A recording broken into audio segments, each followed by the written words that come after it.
नमस्कार, मैं Pradeep Singh Rawat binning institute के इस ऑनलाइन प्लेटफॉर्म पर आप सभी का स्वागत करता हूँ।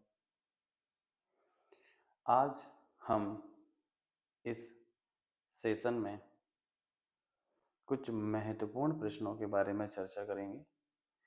ये क्वेश्चंस बायोलॉजी के टॉपिक तंत्रिका तंत्र से रहेंगे। प्रत्येक क्वेश्चंस को हल करने के लिए आपको लगभग 10 से 20 सेकंड का समय दिया जाएगा। इस 20 सेकंड के समय में आप इसका आंसर आराम से बता सकते हैं। फिर हम प्रत्येक क्वेश्चन पर बारी बारी से चर्चा करेंगे। जैसे कि क्वेश्चन नंबर प्रथम आपके स्क्रीन पर है, तंत्रिका तंत्र की इकाई किसे कहते हैं। यानी हमें ये बताना है कि तंत्रिका तंत्र की इकाई किसे कहा जाता है। तो बात करें हम तंत्रिका तंत्र की इकाई की, तो किसे कहते हैं, अर्थात हमारा जो पूरा तंत्रिका तंत्र है वो कौन सी कोशिकाओं से मिलकर बना होता है।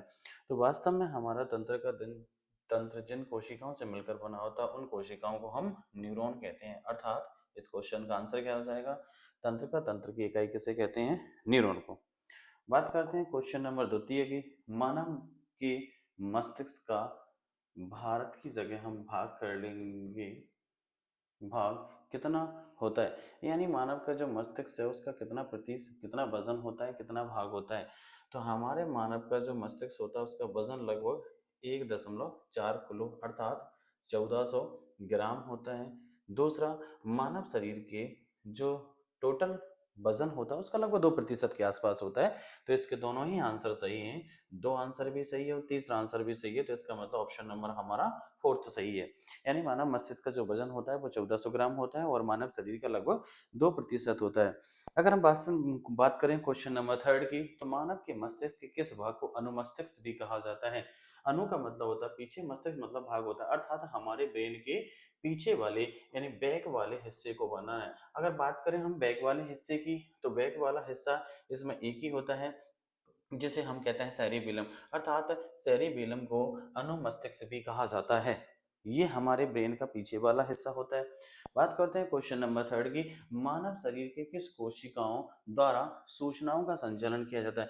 मतलब मानव के शरीर में सूचनाओं का संचालन कौन करती है। तो मानव शरीर में सूचनाओं का संचालन वास्तविक तौर पर देखा जाए तो न्यूरॉन कोशिकाएं करती हैं।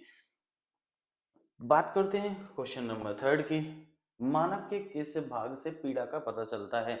यहाँ पे पीड़ा का मतलब दर्द नहीं, पीड़ा का मतलब होता है कि शरीर में उठने वाला कोई भावात्मक पक्ष। जैसे आपने अगर कोई घटना देखी और घटना होने के देखने के बाद आप बहुत ज्यादा दुखी हो रहे हैं, तो ये पीड़ा है, शरीर में उठने वाली एक पीड़ा होती है। इस पीड़ा को शरीर के मस्तिष्क में ग्रहण किया जाता है, पर मस्तिष्क के किस भाग के द्वारा ग्रहण किया जाता है। तो इसमें पीड़ा को ग्रहण करने के लिए हमारा मस्तिष्क में हाइपोथैलेमस होता है, लेकिन हाइपोथैलेमस इसमें ऑप्शन में कहीं है नहीं।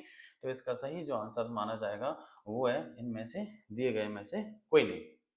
बात करते हैं क्वेश्चन नंबर 6 की, मानव शरीर में प्रतिवर्ती क्रियाओं को कौन नियंत्रित किया जाता है। बात करते हैं पहले प्रतिवर्ती क्रियाओं की। तो प्रतिवर्ती क्रियाएं मानव शरीर में वो क्रियाएं होती हैं जो हमें दुर्घटनाओं से बचाती हैं। जैसे कि अगर हम दौड़ते हैं, किसी अचानक से किसी नुकीली चीज पर पैर रख देते हैं तो पैर का एकदम से हट जाना, प्रकाश जब बहुत तेज हो जाए तो आंखों का अपने आप से बंद हो जाना, ऐसी घटनाओं को प्रतिवर्ती क्रियाएं कहते हैं।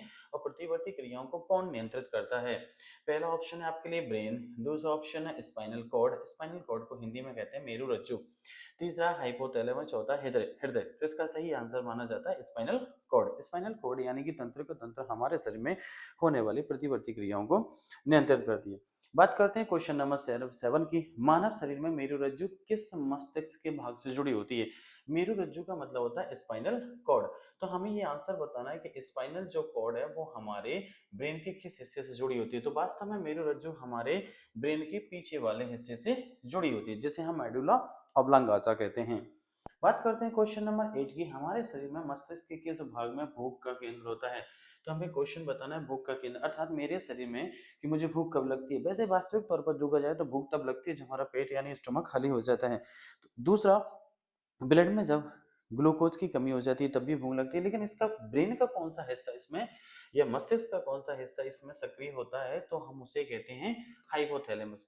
अर्थात भूख जो लगती है हमें वो हाइपोथैलेमस के एक्टिव होने से लगती है।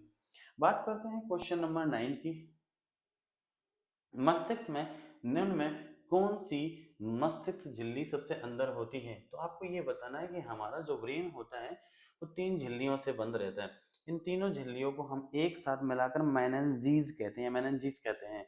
इस मेनिन्जीज में 3 झिल्लियां पाई जाती हैं। इसमें हम ये बताना है कि सबसे अंदर वाली झिल्ली कौन सी होती है। तो सबसे अंदर वाली झिल्ली की अगर बात करें तो पहली लेयर को हम ड्यूरामाइटर, फिर एरेक्नोइड और पायामेटर कहते हैं। अर्थात सबसे अंदर वाली झिल्ली क्या कहलाएगी, तो पायामेटर कहलाएगी। तो इसका आंसर क्या माना जाएगा। दूसरा क्वेश्चन नंबर 11, मस्तिष्क से संबंधित बीमारी है। तो आपको ये बताना है कि निम्न में से दिए गए में से कौन सी मस्तिष्क से संबंधित या ब्रेन से संबंधित बीमारी है। तो मृगी भी ब्रेन से संबंधित बीमारी होती है, यह सही आंसर है। मेनिंजाइटिस भी ब्रेन से संबंधित बीमारी होती है, यह भी सही है। और पोलियोमाइलिटिस भी ब्रेन से होने वाली बीमारी, अर्थात दोनों ही, तीनों ही आंसर इसमें सही है। तो इसका आंसर को उपरोक्त दिए गए सभी। ऐसे ही बने रहिए मेरे आगे मेरे साथ क्वेश्चनों के लिए। हमें लगभग 50-60 क्वेश्चंस और करने हैं इस टॉपिक से।